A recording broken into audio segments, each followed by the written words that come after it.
اعوذ باللہ من الشیطان الرجیم بسم اللہ الرحمن الرحیم. Professor Ismaila here. پچھلی کلاس کے اندر جو ہے آیت نمبر 18 تک سورۃ البقرہ کو جو ہے مطالعہ کر چکے ہیں.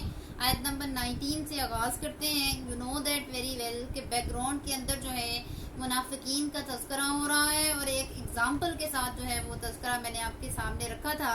ایک اور اگزامپل اللہ یہاں پہ پیش کر رہے ہیں آیت نمبر 19 میں. او یا کسیب میں مانند بارش کے من السماء آسمان سے فیہ اس میں ظلمات اندھیرے ہیں ورعدن اور گرج ہے و برقن اور بجلی ہے.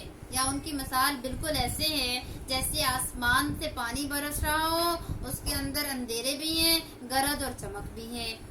یجعلون وہ ڈال لیتے ہیں اصابعہم اپنی انگلیوں کو فی آذانہم اپنے کانوں کے اندر من السواء کی کڑک کی وجہ سے حذر الموت موت سے بچنے کے لیے.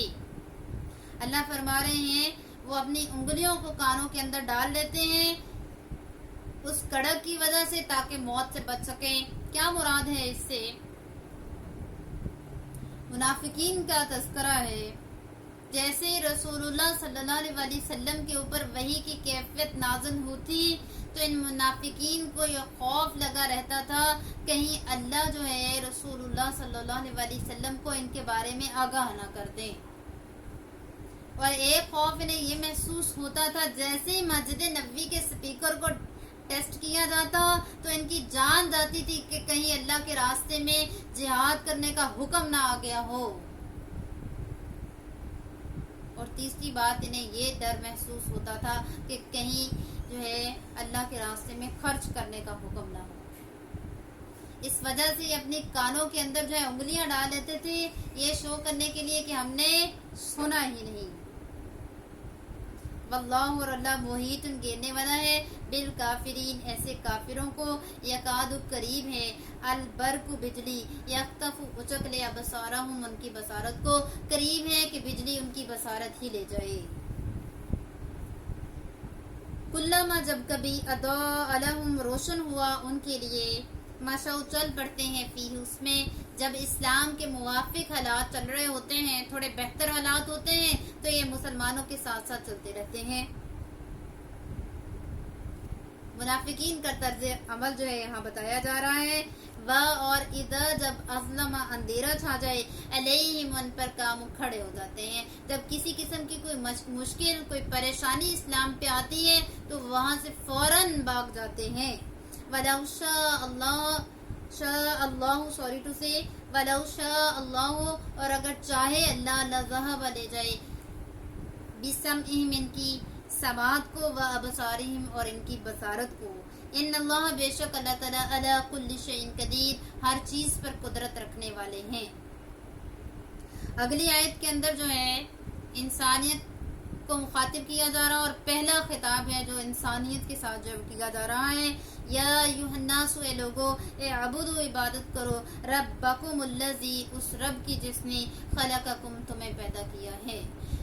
انسانوں کو مخاطب کر کے جو ہے کہا جا رہا ہے اپنے رب کی بندگی اختیار کرو, اپنے رب کی غلامی اختیار کرو اس لیے کہ اس کا تم پہ حق ہے, اس نے تمہیں پیدا کیا.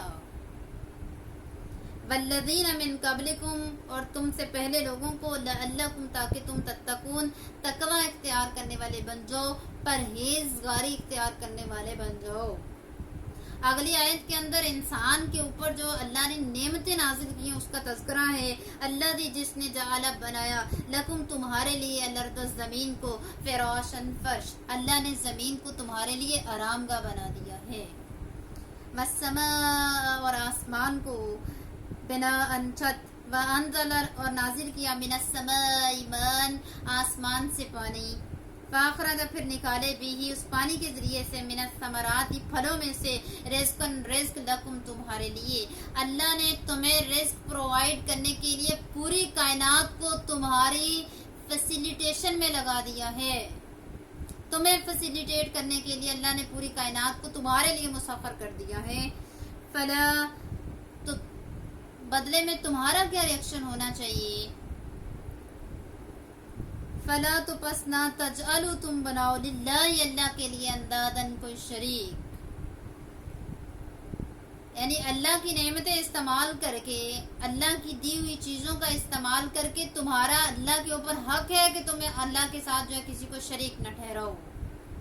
وَأَنْتُمْ اور تم تعلمون تم جانتے ہو، you know that very well، اس کائنات کا سب سے بڑا ظلم یہ ہے کہ آپ اللہ کی دی ہوئی نعمتوں کا استعمال کر کے اللہ کے ساتھ شرک کریں.